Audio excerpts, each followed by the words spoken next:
Hi friends, welcome back. ಎಲ್ಲರೂ ಹೆಂಗಿದ್ದೀರಾ? ನಾನು ನಿಮ್ಮ ಹಳ್ಳಿ ಹುಡುಗಿ. ಗೈಸ್, ಇವತ್ತು ಮಂಗಳವಾರ ಸ್ವಲ್ಪ ಲೇಟಾಗಿ ಲಾಗ್ನ ಹಾಕ್ತಾಯಿದ್ದೀನಿ. ಇವತ್ತು ನಾವು ನನ್ನ ಮಗನ ನೋಡೋಕೆ ಹೋಗ್ತಾಯಿದ್ದೀವಿ. ನನ್ನ ಮಗನ್ನ ಹೊರಗಡೆ ಬಿಟ್ಟಿದ್ದೀವಿ ನಾವು ಓದ್ಸೋಕ್ಕೆ ಅಂತ. ಇವತ್ತು ಬೆಳಗಿನ ಜಾವ 4:15 ಆಗಿದೆ. ನೋಡ್ತಾ ಇರ್ಬೋದು ಟೈಮಿಂಗ್ಸು.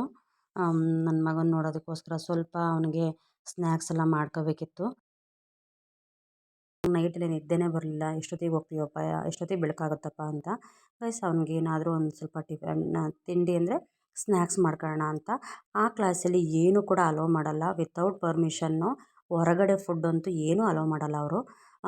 ನಾವೀಗ ವಿಸಿಟ್ ಮಾಡೋದಾದ್ರೂ ವಿತ್ ಪರ್ಮಿಷನ್ನೇ ಅಲೋ ಮಾಡೋದು, ಇಲ್ಲಾಂದರೆ ಅಲೋ ಮಾಡೋದೇ ಇಲ್ಲ. ನಾನು ಕೂಡ ಬೆಳಗ್ಗೆ ಎದ್ದು ಸ್ವಲ್ಪ ಟಿಫನ್ ಮಾಡ್ಕೊಂಡೆ. ಅವನಿಗೆ ಸ್ನ್ಯಾಕ್ಸ್ ಅಂದರೆ ಸ್ವಲ್ಪ ಗೋಬಿ ಮಾಡ್ಕೊಂಡಿದ್ದೀನಿ. ಅವನಿಗೆ ಸ್ನ್ಯಾಕ್ಸ್ ಅಂದರೆ ಗೋಬಿ ಮಾತ್ರ ಇಷ್ಟ. ಆ್ಯಕ್ಚುಲಿ ಅವರಲ್ಲಿ ವಿತೌಟ್ ಪರ್ಮಿಷನ್ ಏನು ಕೂಡ ಅದನ್ನು ಕೂಡ ಅಲೋ ಮಾಡಲ್ಲ. ರಿಕ್ವೆಸ್ಟ್ ಮಾಡ್ಕೊಂಡು ನಾವು ಅವ್ರ ಎದುರುಗಡೆನೇ 2 ಪೀಸ್ ತಿನ್ನಿಸ್ಬರ್ಬೇಕು ಬಿಟ್ಟರೆ ಅವ್ರು ಒಳಗಡೆ ತಗೊಂಡು ಹೋಗೋದಾಗಲಿ ಇಟ್ಕೊಳ್ಳೋದಾಗಲಿ ಆ ಥರಕ್ಕೆಲ್ಲ ಏನೂ ಅವಕಾಶನೇ ಇಲ್ಲ. ಇದನ್ನು ಕೂಡ ಏನು ಮಾಡ್ತಾರೆ ಅಂತ ಗೊತ್ತಿಲ್ಲ. ಬಟ್ ನನ್ನ ಸಮಾಧಾನಕ್ಕೆ ಅವನು ತುಂಬಾ ಇಷ್ಟಪಡ್ತಾನೆ ಗೋಬಿ ಅಂದರೆ. ಅದರಲ್ಲೂ ಹೋಮ್ ಮೇಡು ನಾನು ಮಾಡಿರೋದನ್ನು ತುಂಬಾ ಇಷ್ಟಪಡ್ತಾನೆ. ಗಸ್ ಈಗ ಗೋಬಿಗೆಲ್ಲ ರೆಡಿ ಮಾಡಿಡೋಣ ಅಂತ ನಾನು ಹೂಕೋಸನ್ನ ಹಿಂದಿನ ದಿವಸನೇ ಎಲ್ಲ ನೀಟಾಗಿ ಹುಳ ಏನಾದ್ರು ಇರುತ್ತೆ ನೋಡಿ ಎಲ್ಲ ಇಟ್ಟಿದ್ದೆ. ಇವತ್ತು ಸ್ವಲ್ಪ ಟಿಫನ್ ಕೂಡ ಮಾಡ್ಕೊತಿದ್ದೀನಿ. ಯಾಕಂದರೆ ನಾನು ನಮ್ಮ ಮನೆಯವರಿಬ್ಬರು ಹೋಗ್ತಿದ್ದೀವಿ. ನಮ್ಮ ಮನೆಯವರು ಹೊರಗಡೆ ಎಲ್ಲೂ ಟಿಫನ್ ತಿನ್ನಲ್ಲ ಅವರು. ಅವರು ಹೊರಗಡೆ ಫುಡ್ ಅಷ್ಟು ಇಷ್ಟ ಆಗಲ್ಲ.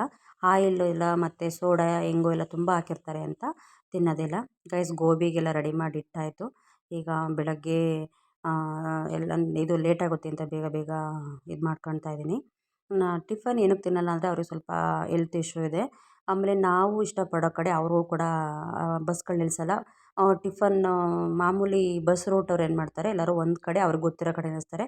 ಬಟ್ ನಮ್ಮ ಮನೆಯವ್ರಿಗೆ ಅಷ್ಟು ಇಷ್ಟ ಆಗಲ್ಲ ಅದೆಲ್ಲ. ತುಂಬ ಸೋಡಾ ಎಲ್ಲ ಹಾಕಿರ್ತಾರೆ. ಆಮೇಲೆ ಮಿಕ್ಸ್ ಮಾಡಿಬಿಟ್ಟಿರ್ತಾರೆ ಎಲ್ಲ ಆವಾಗವಾಗ ಕೈಯಾಡಿ. ಸೊ ಹಾಗಾಗಿ ಅವ್ರು ಇಷ್ಟನೇ ಪಡಲ್ಲ ಆ ಥರ ತಿನ್ನೋದಕ್ಕೆ. ಅದಕ್ಕೆ ಬಿಸಿ ಬಿಸಿದು ಪಲಾವ್ ಮಾಡ್ಕೊಂಡೆ. ಅವ್ರು ಆ್ಯಕ್ಚುಲಿ ರೊಟ್ಟಿ ಮಾಡ್ಕೊ ಅಂತ ಅಂದರು. ಲೇಟಾಗುತ್ತೆ, ನಾವು ಬಸ್ಸಿಗೆ ಹೊರಡೋದು ಅಂತ. ನಾವು ಬಸ್ಸಿಗೆ ಹೋಗ್ತಾ ಇರೋದು ಇಲ್ಲಿಂದ. ನಮಗೆ ಇಲ್ಲಿಂದ ಡೈರೆಕ್ಟ್ ಬಸ್ ಇದೆ. ನಮ್ಮ ಮನೆ ಊರ ಹತ್ರದಿಂದನೇ ಡೈರೆಕ್ಟ್ ಬಸ್ ಇದೆ ನನ್ನ ಮಗನ ನೋಡೋದಕ್ಕೆ. ನನ್ನ ಮಗನ ನೋಡೋಕೆ ಹೋಗ್ತಿರೋದು ನಮ್ಮ ಮಂಗಳೂರಿಗೆ. ನಮ್ಮ ಮಂಗಳೂರಲ್ಲಿ ಅವನನ್ನು ಓದಿಸ್ತಾ ಇರೋದು. ಅವನನ್ನು ಎಷ್ಟೊತ್ತಿಗೆ ನೋಡ್ತೀವಪ್ಪ, ಅವನು ಯಾವಾಗ ನಮ್ಮ ಕೈ ಹತ್ರ ಬರ್ತಾನೆ ಅಂತ ಅನಿಸ್ಬಿಟ್ಟಿದೆ. ಯಾಕಂದರೆ ಆಲ್ರೆಡಿ ನೋಡಿ ಈಗ 2 ತಿಂಗಳು ಮೇಲೆ ಆಗೋಯ್ತು. ಬಿಸಿದು ಟಿಫನ್ ಕೂಡ ಆಯಿತು. ನಾನು ನಮ್ಮ ಮನೆಯವರಿಬ್ಬರಿಗೂ ಸಪ್ರೇಟಾಗಿ ಪ್ಯಾಕ್ ಮಾಡ್ಕೊತಿದ್ದೀನಿ. ನಾನು ಎಲ್ಲಿಗೆ ಹೊರಟ್ರು ಸಾಮಾನ್ಯ ಮನೇಲೇ ನಾನು ಟಿಫನ್ ಮಾಡ್ಕೊಂಡು ಹೊರಡೋದು. ಯಾಕಂದರೆ ನಮ್ಮ ಮನೆಯವರಿಗೆ ಹೊರಗಡೆ ಹೋಟ್ಲು ಊಟ ಅಷ್ಟು ಇಷ್ಟಪಡೋದೇ ಇಲ್ಲ. ಮನೇಲೇ ಪ್ರತಿಯೊಂದು ಬಾಳೆಹಣ್ಣು ಆಗಿರ್ಬೋದು, ಸೌತೆಕಾಯಿ ಆಗಿರ್ಬೋದು, ಒಂದು 2 ಟೈಮಿಗೆ ಆಗುವಷ್ಟು ನಾನು ಪ್ಯಾಕ್ ಮಾಡ್ಕೊಂಬಿಡ್ತೀನಿ. ಮತ್ತು ರಿಟರ್ನ್ ನಾವು ಮನೆಗೆಲ್ಲ ಬರ್ತೀವಲ್ಲ. ಸೊ ಹಾಗಾಗಿ ಅವರು ಎಲ್ಲಾದರೂ ಅನ್ಫಾರ್ಚುನೇಟ್ ಹೋದ್ರೂ ಸಾಮಾನ್ಯ ಹೋಟ್ಲು ಊಟದಲ್ಲೂ ಮನೆ ಊಟ ಥರ ಇರೋದನ್ನೇ ಇಷ್ಟಪಡ್ತಾರೆ. ಎಷ್ಟೇ ಆದರೂ ಪರವಾಗಿಲ್ಲ, ಅವ್ರು ಮನೆ ಊಟದ ಥರನೇ ಇಷ್ಟಪಡೋದು. ಅವರು ಈ ಮಸಾಲೆ ಎಲ್ಲ ಜಾಸ್ತಿ ಹಾಕಿರೋ ಊಟಗಳನ್ನ ತಿನ್ನೋದೇ ಇಲ್ಲ. ನಾನು ನೀರು ಎಲ್ಲ ಪ್ಯಾಕ್ ಮಾಡ್ಕೊಂಡಿದ್ದೀನಿ. ಅವನಿಗೆ ಹಣ್ಣು ಎಲ್ಲ ತಗೊಂಡಿದ್ದೀವಿ. ಆದರೆ ಆ್ಯಕ್ಚುಲಿ ಅವನ್ನ ಅಲ್ಲೇ ತಿನ್ಸೋಕ್ಕೆ ಮಾತ್ರ ಅವರು ಅಲೋ ಮಾಡೋದು. ಅಂದರೆ ಹಣ್ಣುಗಳು ಮಾತ್ರ. ಒಳಗಡೆ ಪ್ರವೇಶನೇ ಇಲ್ಲ. ಯಾವುದೇ ಥರದ ಫುಡ್ ಆದ್ರೂ ಒಳಗಡೆ ಅವನಿಗೆ ಇಟ್ಕೊಂಡು ತಿನ್ನೋವಷ್ಟು ಕೊಡೋದೇ ಇಲ್ಲ.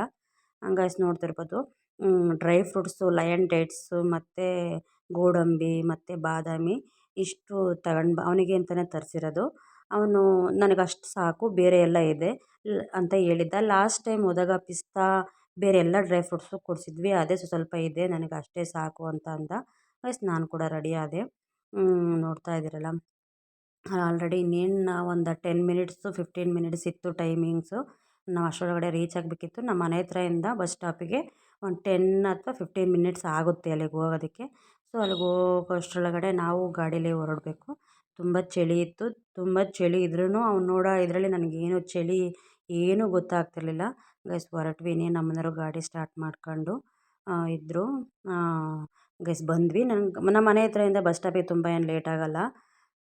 ಯಾವುದೋ ಬಸ್ ಬಂತು, ಬಟ್ ನಮ್ಮದಲ್ಲ ಅಂತ ಅಂದ್ಕೊಂಡಿದ್ದೀನಿ. ಕರೆಕ್ಟಾಗಿ ನಾನು ಬಸ್ ಸ್ಟಾಪಿಗೆ ಅದು ಮಂಗಳೂರು ಗಾಡಿ 6:10 ಬಂದುಬಿಡುತ್ತೆ. ಕರೆಕ್ಟು ಟೈಮಿಂಗ್ಸ್ ಅದು. ಗೈಸ್, ರೀಚ್ ಆದ್ವಿ. ಹಾಸನ NR ಸರ್ಕಲಿಗೆ ರೀಚ್ ಆಗಿದ್ವಿ. ನೋಡ್ತಾ ಇರ್ಬೋದು, ಇದು DC ಆಫೀಸು. ಅಲ್ಲಿ ಕರೀತು ಅಲ್ಲಿ ನಾವು ಬರೋ ಅಷ್ಟರೊಳಗಡೆ. ಇನ್ನೇನು ಇದು ತುಂಬ ಹೊತ್ತು ನಿಲ್ಲಲ್ಲ ಬಸ್ಸು. ಬಸ್ ಸ್ಟಾಪಿಗೆ ರೀಚ್ ಆಗುತ್ತೆ. ತುಂಬಾ ಚಳಿ ಇತ್ತು. ಹೋಗ್ತಾ ಹೋಗ್ತಾ ಗೊತ್ತಾಯಿತು ಚಳಿ ಅಂತ. ಬಟ್ ಅವ್ನು ನೋಡೋ ಭರದಲ್ಲಿ ನಮಗೇನು ಚಳಿನೇ ಗೊತ್ತಾಗ್ತಿಲ್ಲ. ಎಷ್ಟೊತ್ತಿಗೆ ರೀಚ್ ಆಗ್ತೀವಪ್ಪ ಅವನ ಹತ್ರ ನಾವು ಎಷ್ಟೊತ್ತಿಗೆ ಹೋಗ್ತೀವಿ. ಎಲ್ಲ ತಾಯಂದಿರಿಗೆ ಇದೇ ಥರ ಅಲ್ವಾ ಫೀಲ್ ಆಗೋದು. ಮಕ್ಕಳು ನೋಡೋದು ಅಂದರೆ ಏನೋ ಒಂಥರ ಖುಷಿ. ಅದರಲ್ಲೂ ನನ್ನ ಮಗನ ನೋಡಿ ನನಗೆ 2-2.5 ತಿಂಗಳು ಆಗೋಯ್ತು. ನನಗೆ ಯಾವಾಗ ಅವ್ನ ನೋಡ್ತೀನಿ, ಅವನು ಅಂತ ಯಾವತ್ತು ತಬ್ಕೊಂಡು ಮುದ್ದಾಡ್ತೀನಿ. ಇಷ್ಟು ದೊಡ್ಡವನಾದ್ರೂ ನನಗೊಂದು ಚಿಕ್ಕವನ ಥರನೇ ಅನಿಸುತ್ತೆ. ಎಲ್ಲ ತಾಯಂದಿರಿಗೂ ಇದೇ ಥರ ಫೀಲ್ ಆಗುತ್ತೆ ಖಂಡಿತ. ಯಾಕಂದರೆ ನನಗೆ ತುಂಬಾ ಅವ್ನು ನೆನಪಾಗ್ತಾನೆ. ನಾವು ಯಾವಾಗಲೂ ಅವನನ್ನು ಬಿಟ್ಟಿಲ್ವೇ ಇಲ್ಲ. ಯಾಕಂದರೆ ಅವನೊಂಥರ ತುಂಬ ಸೆನ್ಸಿಟಿವ್. ಗೈಸ್, ಹಾಸನ ಬಸ್ ಸ್ಟಾಪಿಗೆ ಬಂತು. ನಾವು ಬರ್ಬೇಕಾದ್ರೆ ತುಂಬಾ ಖಾಲಿ ಇತ್ತು. ಈಗ ಇದು ಮಂಗ್ಳೂರು ಗಾಡಿ ಫುಲ್ ಆಗೋಯ್ತು. ಗೈಸ್, ಬಸ್ಸು ಕೂಡ ಹೊರಡ್ತು. ನೋಡ್ತಾ ಇರ್ಬೋದು, ನಾವು ಎನ್ ಆರ್ ಸರ್ಕಲ್ ಬಿಟ್ಟು ಬಸ್ ಸ್ಟಾಪಿಗೆ ಹೋಗಿ ಎನ್ ಆರ್ ಸರ್ಕಲ್ ಬಿಟ್ಟು ಈಗ ಹೋಗ್ತಾ ಇದ್ದೀವಿ. ಇನ್ನೇನು ಸಂತೆಪೇಟೆ ಸರ್ಕಲ್ಗೆ ಹೋಗ್ತೀವಿ ಇನ್ನೊಂದು 5 ಮಿನಿಟ್ಸು. ಗೈಸ್, ನಿಮಗೂ ಕೂಡ ನಿಮ್ಮ ಮಕ್ಕಳನ್ನ ಬಿಟ್ಟು ಈ ಥರ ಫೀಲ್ ಆದರೆ ನನ್ನ ಜೊತೆ ಶೇರ್ ಮಾಡ್ಕೊಬೋದು. ಯಾಕಂದರೆ ಯಾವತ್ತೂ ತಾಯಂದಿರಿಗೆ ಮಕ್ಕಳನ್ನ ಬಿಟ್ಟಿರೋಕ್ಕೆ ಸಾಧ್ಯನೇ ಇಲ್ಲ ಅನಿಸುತ್ತೆ. ದೊಡ್ಡವರಾಗಲಿ ಚಿಕ್ಕವರಾಗಲಿ ಮೋಸ್ಟ್ಲಿ ತಾಯಂದಿರು ಅಂದರೆ ಇಷ್ಟೇ ಅಲ್ವಾ ಪ್ರೀತಿ. ಒಂಥರ ಏನೋ ಕಳ್ಕೊತಿದ್ದೀವೇನೋ ನಮ್ಮ ಮಕ್ಕಳನ್ನ ದೂರ ಕಳಿಸಿ ಅಂತ ಅನಿಸ್ಬಿಡುತ್ತೆ. ಗೈಸ್, ನೋಡ್ತಿರ್ಬೋದು, ಸಕಲೇಶಪುರ ಬರ್ತಾ ಇರ್ಬೇಕಾದ್ರೆ ಕನ್ಸ್ಟ್ರಕ್ಷನ್ ನಡೀತಾ ಇದೆ. ರಸ್ತೆ ಎಲ್ಲ ಕಾಮಗಾರಿ ಚೆನ್ನಾಗೇ ನಡೀತಾ ಇದೆ. ತುಂಬ ಚೆನ್ನಾಗಿ ಮಾಡ್ತಿದ್ದಾರೆ. ಯಾಕಂದರೆ ಆವಾಗೆಲ್ಲ ಲಾಸ್ಟ್ ಟೈಮ್ ಮಳೆ ಬಂದು ತುಂಬ ಅನಾಹುತಗಳೆಲ್ಲ ಆಯಿತು. ಆಮೇಲೆ ರಸ್ತೆಗಳು ತುಂಬ ಬ್ಲಾಕ್ ಆಗ್ತಿತ್ತು. ವೆಹಿಕಲ್ಸ್ ಹೋಗೋದಕ್ಕೆ ಎಲ್ಲ ಜಾಮ್ ತುಂಬ ಆಗ್ತಿತ್ತು. ಸೊ ಹಾಗಾಗಿ ಈಗ ರಸ್ತೆ ಕೂಡ ತುಂಬ ದೊಡ್ಡದಾಗಿ ಮಾಡ್ತಿದ್ದಾರೆ. ಎಲ್ಲ ಕನ್ಸ್ಟ್ರಕ್ಷನು ಅಲ್ಲಲ್ಲೇ ನಡೀತಾನೇ ಇದೆ. ಅದು ಸಖತ್ ಚೆನ್ನಾಗಿ ಮಾಡ್ತಿದ್ದಾರೆ. ತುಂಬ ಅಗಲ ಕೂಡ ಮಾಡ್ತಿದ್ದಾರೆ ರಸ್ತೆನ. ಎಲ್ಲ JCBಲೆಲ್ಲ ಬಗ್ದು ಹಾಗೆ ತುಂಬ ಧೂಳಿದೆ. ಯಾರೇ ಡ್ರೈವಿಂಗ್ ಮಾಡಬೇಕಾದ್ರೂ ತುಂಬ ಸೇಫಾಗಿ ಡ್ರೈವಿಂಗ್ ಮಾಡಬೇಕು. ಗೈಸ್, ಸ್ವಲ್ಪ ರಸ್ತೆನೂ ಕೂಡ ಕಾಮಗಾರಿ ಆಗಿದೆ, ಕೆಲಸ ಆಗಿದೆ. ತುಂಬ ಚೆನ್ನಾಗಿ ಮಾಡಿದ್ದಾರೆ. ಅಲ್ಲಿ ಮಣ್ಣು ಕುಸಿದ್ರೂ ಕೂಡ ಅಲ್ಲೇ ನಿಲ್ಲೋ ಥರ ಸ್ಟಾಪ್ ಆಗೋ ಥರ ಇದರ ಸಿಮೆಂಟಲ್ಲಿ ತಡೆಗೋಡೆ ಕಟ್ಟಿದ್ದಾರೆ. ಗೈಸ್, ನೋಡ್ತಿರ್ಬೋದು. ಯಾರೇ ಡ್ರೈವ್ ಮಾಡಲಿ ಸೇಫಾಗಿ ಡ್ರೈವ್ ಮಾಡಿ. ಯಾಕಂದರೆ ರಸ್ತೆ ಕೆಲಸ ನಡೀತಾನೆ ಇದೆ. ಎಷ್ಟೇ ಅನುಭವ ಇದ್ದರೂ ಈ ಘಾಟಿ ಸೆಕ್ಷನಲ್ಲಿ ಸ್ವಲ್ಪ ಕೇರಾಗಿ ಡ್ರೈವ್ ಮಾಡಬೇಕು. ಯಾಕಂದರೆ ಅದು ಆ ಕಡೆಯಿಂದನೂ ವೆಹಿಕಲ್ ಬರ್ತಿರುತ್ತೆ, ಈ ಸೈಡಿಂದನೂ ವೆಹಿಕಲ್ ಬರ್ತಿರುತ್ತೆ. ಸೊ ಒನ್ ವೇನೇ ಇದೆ ಅದು. ರಸ್ತೆನೂ ಕೂಡ ತುಂಬಾ ಚಿಕ್ಕದಾಗಿದೆ. ಅನುಭವ ಇದ್ರೂ ಕೆಲವೊಂದು ಟೈಮು ನಮ್ಮ ಕೈಲಿರಲ್ಲ. ಗೈಸ್, ಸಕಲೇಶಪುರ ಸೈಡ್ ಬಂದರೆ ಇದೊಂದು ಕಾಫಿ ತೋಟಗಳೆಲ್ಲ ನೋಡ್ತಿದ್ರೆ ಏನೋ ಒಂಥರ ಖುಷಿ ಅನಿಸುತ್ತಲ್ಲ. ಗ್ರೀನು, ಆ ಕಾಫಿ ಸ್ಮೆಲ್ಲು ಒಂಥರ ಏನೋ ಚೆನ್ನಾಗಿರುತ್ತೆ. ಸೊ ಇನ್ನೇನು ಒಂದು 5 ಮಿನಿಟ್ಸು ನಾವು ಕೂಡ ರೀಚ್ ಆಗ್ತೀವಿ. ನೋಡ್ತಾ ಇರ್ಬೋದು. ಬಂದೆ. ಇವನು ನನ್ನ ಮಗ. ನಂಗೆ ದುಃಖನೇ ತಡೆಯೋಕ್ಕಾಗಲಿಲ್ಲ ಅವನು ನೋಡಿ. ಏನೋ ಒಂಥರ ತಾಯಂದಿರಿಗೆ ತುಂಬ ಹೊತ್ತು ಟೈಮ್ ಕೊಡಲ್ಲ ನಮಗೆ ನೋಡೋಕ್ಕೆ. ಅದಕ್ಕೆ ಬೇಜಾರು ಸ್ವಲ್ಪ. ಗೈಸ್, ಇಷ್ಟೇ ನಮಗೆ ಟೈಮ್ ಕೊಟ್ಟಿದ್ದವರು. 5 ಮಿನಿಟ್ಸು ಇಲ್ಲ. ಇಷ್ಟರೊಳಗಡೆ ನಾವು ನೋಡ್ಕೊಂಡು ರಿಟರ್ನ್ ಬರಬೇಕು. ಯಾಕೆಂದರೆ ವಿತೌಟ್ ಪರ್ಮಿಷನ್ನು ಅವ್ರಿಗೆ ಮೀಟಿಂಗು ಆ ಥರದ್ದೇನಾದ್ರು ಇಲ್ಲ ಅಂದರೆ ನಮಗೆ ಪರ್ಮಿಷನ್ನೇ ಕೊಡಲ್ಲ ಅವರು. ಯಾಕೆಂದರೆ ತುಂಬ ರಿಸ್ಟ್ರಿಕ್ಷನ್ನು ಈ ಸ್ಕೂಲಲ್ಲಿ. ನಾವು ನೋಡಿ ಒಂದು 2 ಮಿನಿಟ್ಸ್ ಅಷ್ಟೇ ಮತ್ತೆ ಹೊರಗಡೆ ಬಂದ್ವಿ. ನನಗೆ ದುಃಖ ತಡೆಯೋಕ್ಕಾಗಲಿಲ್ಲ. ಹಾಗೆ ಅವನನ್ನು ಬಿಟ್ಟು ಬರ್ಬೇಕಾದ್ರೆ ಆಗ್ತಿರೋ ತುಂಬ ಸಂಕಟ ಆಗ್ತಿತ್ತು. ಅವನನ್ನು ಹೆಂಗೆ ಬಿಟ್ಟು ಬರೋದಪ್ಪ. ನಾವೆತ್ತ ಮಕ್ಕಳು ಕೆಲವೊಂದು ಟೈಮು ನಮಗೆ ಹತ್ರ ಇರ್ಕೊಳಕ್ಕೆ ಅವಕಾಶ ಇರೋಲ್ಲ. ಯಾಕಂದರೆ ನಾವು ಓದೋದಕ್ಕೆ ಅಂತ ಕಳಿಸಿರ್ತೀವಿ. ನಮ್ಮದು ನಾವು ಅಲ್ಲೇನೂ ಹೇಳ್ಕೊಳಂಗಿಲ್ಲ. ಆದರೆ ಒನ್ ಟೈಮ್ ನಾನು ಅನಿಸ್ತು, ಇವತ್ತಿನ ಇದಕ್ಕೋಸ್ಕರ ನಾವು ಅವ್ನ ಮುಂದಿನ ಜೀವನ ಹಾಳು ಮಾಡಬಾರ್ದು.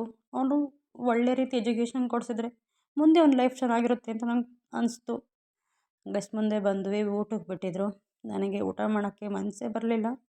ಸಖತ್ತು ಬೇಜಾರಾಗೋಯಿತು. ಯಾಕಂದರೆ ಏನೋ ಒಂಥರ ಕಳ್ಕೊತಿದ್ದೀನಲ್ವ ನನ್ನ ಮಗನ ಬಿಟ್ಟು ಬಂದು. ಅವನು ಹೆಂಗಿರ್ತಾನೆ, ನಾವೇನೋ ಮನೇಲಿರ್ತೀವಿ, ಅವನು ಊಟ ಹೆಂಗೆ ತಿಂತಾನೆ ಅಂತ ಸಖತ್ತು ಬೇಜಾರಾಯಿತು ಗೈಸ್ ನನಗೆ. ಯಾಕಂದರೆ ಇನ್ನೂ ಚಿಕ್ಕವನು. ಆದರೂ ಒಂಥರ ಈಗ ನಮಗೆ ಎಷ್ಟು ಫೀಲ್ ಆಗ್ತಿದೆ ಅಂದರೆ ಅವನು ಅಪ್ಪ ಅಮ್ಮನ ಮುಂದಿದ್ದವನು. ಅವನಿಗೆ ಎಷ್ಟು ಫೀಲ್ ಆಗುತ್ತಲ್ವ. ಅವನು ಎಷ್ಟು ಯೋಚನೆ ಮಾಡ್ತಾನೆ, ಊಟ ಹೆಂಗೆ ಮಾಡ್ತಾನೆ. ಅದಕ್ಕೆ ಪಕ್ಕದಲ್ಲಿದ್ದವರು ನನಗೆ ಬೈತಿದ್ರು, ಹಂಗೆಲ್ಲ ಅಂದ್ಕೋಬಾರ್ದು. ಮಕ್ಕಳ ಎಜುಕೇಷನ್ ಮುಖ್ಯ ಇವಾಗ.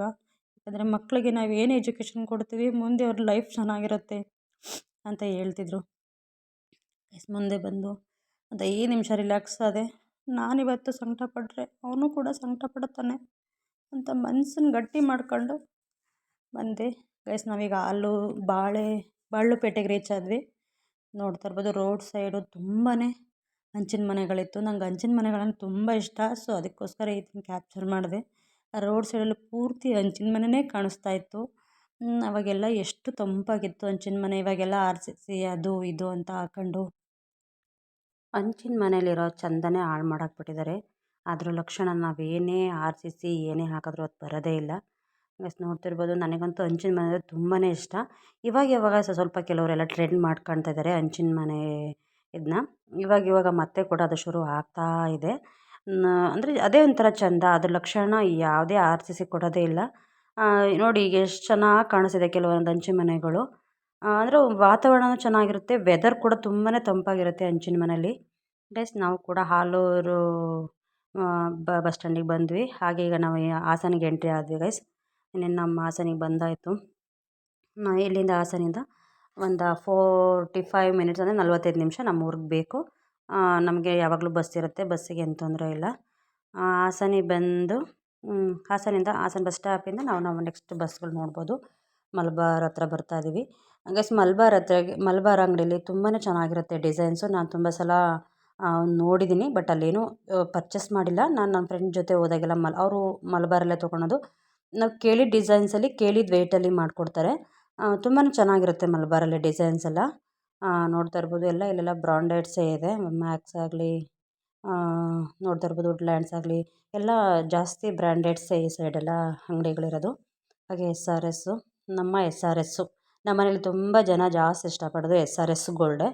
ಬಸ್ ಸ್ಟ್ಯಾಂಡಿಗೆ ಬಂದು ತಲುಪ್ತಾ ಇದ್ದೀವಿ. ಇನ್ನೇನು ರೀಚ್ ಆದ್ವಿ. ನಮಗೆ ಮಂಗ್ಳೂರು ಟು ಹಾಸನ್ನು ಏನಿಲ್ಲ ಅಂದರೂ ಒಂದು ಡ್ರೈವರ್ ಮೇಲೆ ಡಿಪೆಂಡ್ ಆಗುತ್ತೆ. ಒಂದು 4 ಇಂದ 5 ಅವರ್ಸ್ ಬೇಕೇ ಬೇಕಾಗುತ್ತೆ. ಯಾಕಂದರೆ ಅಲ್ಲಿ ಸ್ವಲ್ಪ ನಿಲ್ಲಿಸ್ತಿರ್ತಾರೆ, ಫುಡ್ಗೆಲ್ಲ ನಿಲ್ಲಿಸ್ತಿರ್ತಾರೆ. ಗೈಸ್ ನಾವು ನಮ್ಮ ಬಸ್ಸಿಗೆ ಹೋಗ್ತಾ ಇದ್ದೀವಿ. ಇನ್ನೇನು ಆಲ್ಮೋಸ್ಟ್ ಅಲ್ಲಿ ಬಸ್ಸು ಕೂಡ ಇರುತ್ತೆ.